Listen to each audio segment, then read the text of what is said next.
Do you remember growing your first $900 tomato and thinking, gosh, if I just had gone to the grocery store, it would have been way cheaper? Yeah, same. But we are not doing that anymore. Welcome to the Food, Farm, and Finance Podcast. I'm your host, Austin Graff, and together we are going to build our farms, homesteads, and gardens without destroying our finances. So let's get that bag of soil and money.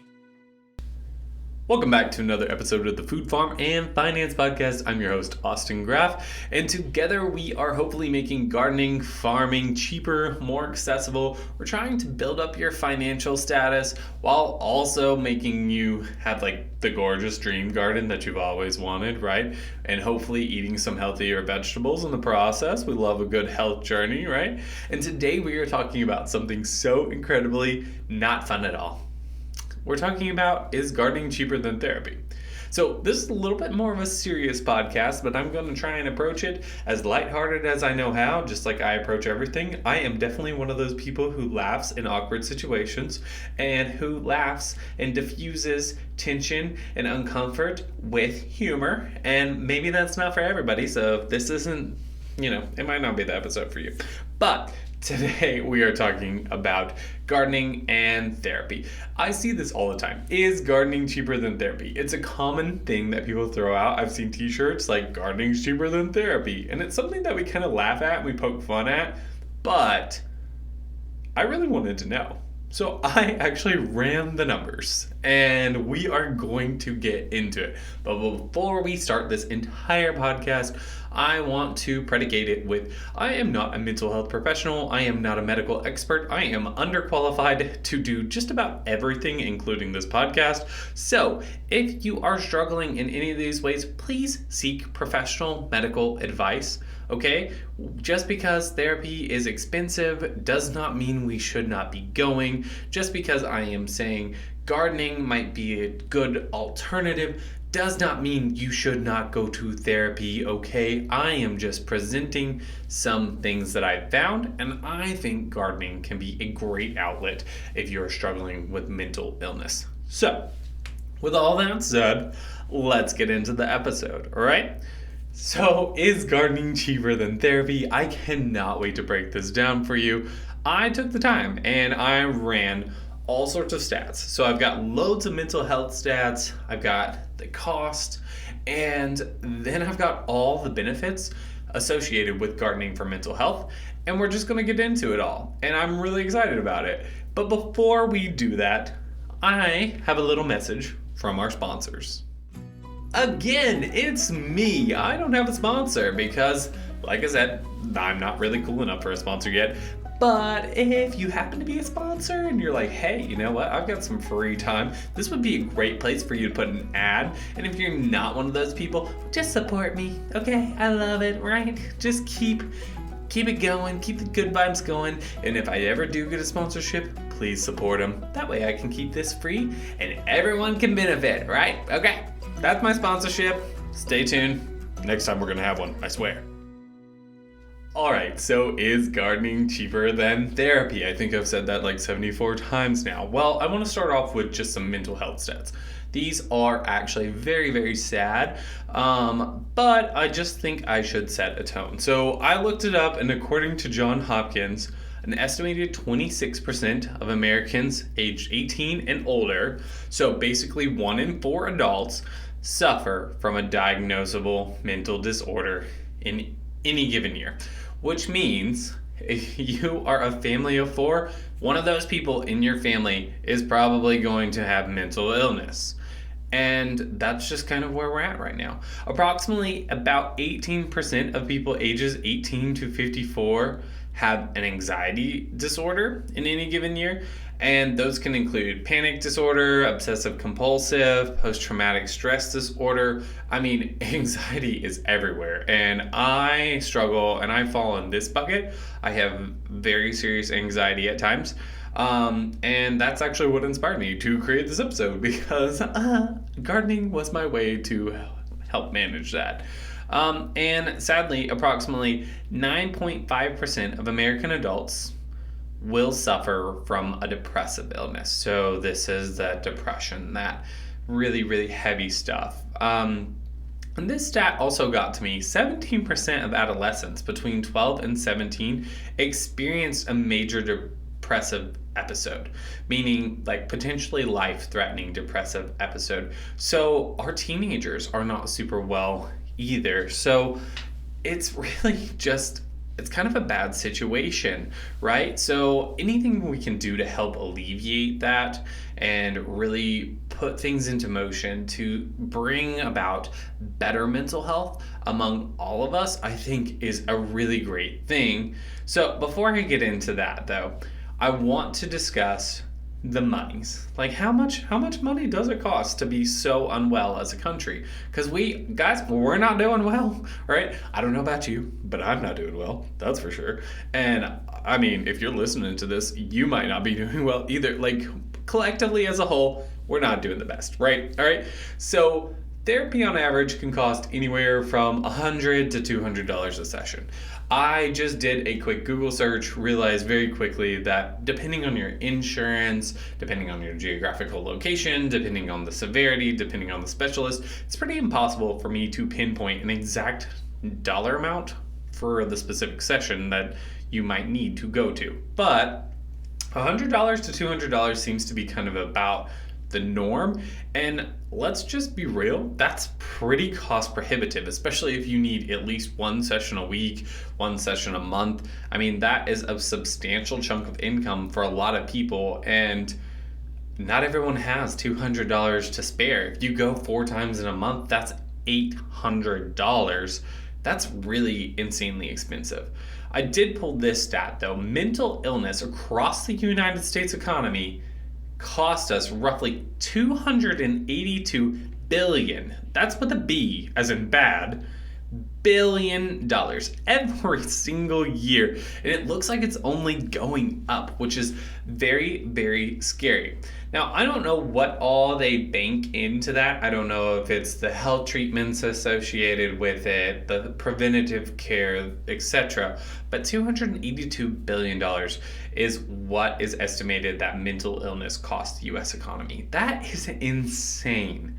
And then I've also found this stat that an average monthly cost of mental health like care, not necessarily just therapy sessions, but it could be anything that this survey basically was like, these people do these items to maintain their mental health, is running around $374 a month on average. And what that didn't include in that survey was like gym time, gym memberships.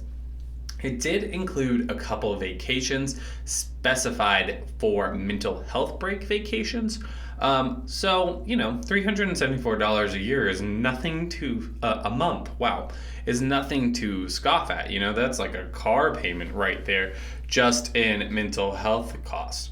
And I did see in that survey, though, that a lot of people were counting their pets towards mental health cost. And let's just be honest, I do not necessarily think that I count that for my mental health care costs, because let's be real, no matter how emotionally stable I am, and I'm not, I'm going to be having a dog. As a matter of fact, I might have 2 dogs because they do make me so inexplicably happy. I am not belittling the fact that they definitely can help with mental health, but even if I wasn't struggling with mental health, you best bet I'm having a puppy. I love me a puppy, okay? Anyways, that survey, take it with a grain of salt. But the $100 to $200 a session, and then that $282 billion with a B for bad, is very accurate. I also decided that maybe it would make sense for me to run the average cost of starting a garden, and boy oh boy was that challenging as well. Because, right, the whole goal of this episode is to isolate, is it in fact cheaper to garden? Is it truly cheaper to garden than go to therapy? Well, I couldn't find really good solid evidence in terms of like standard gardening cost, because let's be real, it just really depends on what you're doing. Some raised beds can cost as much as $300. But the state of Tennessee put out this basically like kind of garden guide, and it said that the average cost, if you count seeds, if you count, a couple rudimentary tools, and you're planting in the ground with some amendments, tends to be around $200. Now, as someone who has a mild gardening addiction, even though I have a podcast about gardening on a budget, let's just be real, I don't always be gardening on a budget, and I have like literally thousands of dollars worth of raised beds. Now, maybe I shouldn't. I 100% shouldn't. We'll do a whole podcast episode about how frivolous that was and how maybe I should not have done that. But let's just say I did not spend $200 on my garden. But the point is, it's doable, right? If you have a little patch of earth, you can absolutely just buy seeds, buy some light amendments for that soil, and just work the soil and bada bing, okay? $200 and you've got a garden. And if that is the case, literally for the cost of potentially one therapy session, you have effectively installed a garden. Meaning, if you plan to go to therapy at least once a month, you could technically start 12 gardens. You could probably afford a couple raised beds.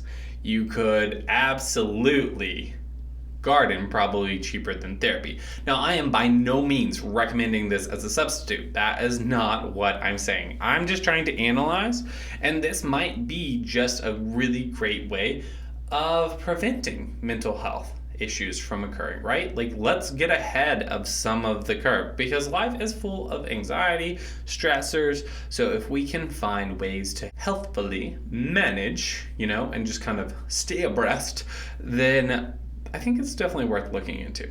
So I also wanted to run some stats about gardening, because odds are you might not realize that gardening is actually good for your mental health. And that is unanimous. There are loads and countless and so many studies that say gardening is good for you, right?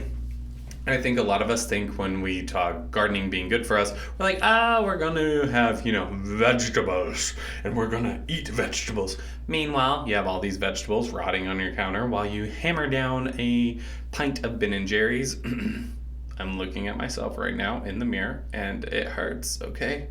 But sometimes you just don't want to eat any more zucchinis. But outside of just producing healthy produce and maybe even getting some physical exercise out in the garden, there is a lot of research showing that there's a lot of cognitive benefits for gardening. So one of the one that really just struck me, and I was like, no way, Jose, that's insane, is gardening can stimulate the brain in a way that it could help reduce your risk for cognitive decline. And there are studies that show regular gardening could help reduce that risk of dementia by up to 50%. Literally, that's in half. Just go outside and put your hands in the soil, doggone it. That is the key. It could potentially help reduce the risk of dementia by 50%. That is wild to me. That statistic is truly baffling. But if that is true, and I know we're talking about mental health on a broad spectrum, right? So we're talking everything from anxiety all the way to depression, but we're also talking about these more grandiose things like dementia, which is definitely a mental health issue. Certain things like this all falling under that bucket, right? So cognitive decline is, definitely something to be concerned about. And while it's not really what I had in mind, because I wanted to talk about, anxiety and depression, I just wanted to really showcase that because it's so good for your brain. That's incredible. It also is proven to improve your mood and happiness. So studies show that, is it called cytokine? It's cytokine, cytokine. Look, all right, I don't science very well, right? I am just some guy who talks about stuff behind a microphone. But those rise when you're in the garden, which in turn activates that feel-good hormone that we know as serotonin. And there are studies suggesting that there's actually specific bacteria in the soil. So when you're working it with your hands, that also boosts your serotonin levels, which makes you happier, which makes you less likely to be anxious and less likely to be depressed and more likely to be jovial, which honestly, I think we could all use and all need. It's also linked to boosting self-esteem. And that's largely because gardening, hopefully, not always, right? Like, you don't always have little wins, but you're spending time doing something and you're planting a seed, and then that seed is like, bam! I am now a giant corn. And you can then harvest that corn and then put that corn on the table, and you can feel really, really good about what you've done. You turn something from that little tiny grain of seed into like this gorgeous side item, or even main entree if that's what you're feeling, you know?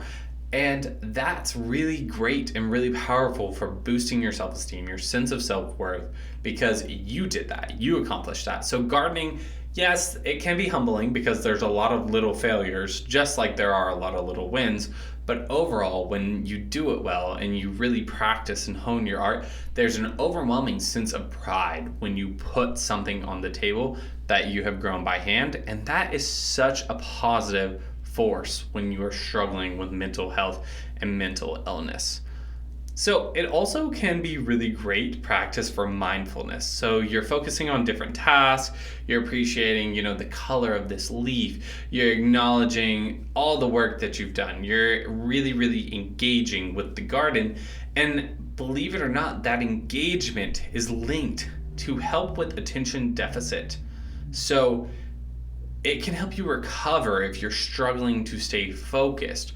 So not only does focusing on these things, being really mindful, being present in the moment, help reduce stress and anxiety, but it's also helping increase your attention span, and it's helping with ADHD as well. So I think it's really, really fascinating that all these studies are coming out that says gardening's great for anxiety, stress, PTSD, ADHD, and it's because we're spending that time out in that world. We're very tactile, we're very hands-on, and it helps us kind of appreciate the moment quite a lot. So I'm just going to run through the list because truly the amount of benefits that come from gardening is wild, and I've just been rambling.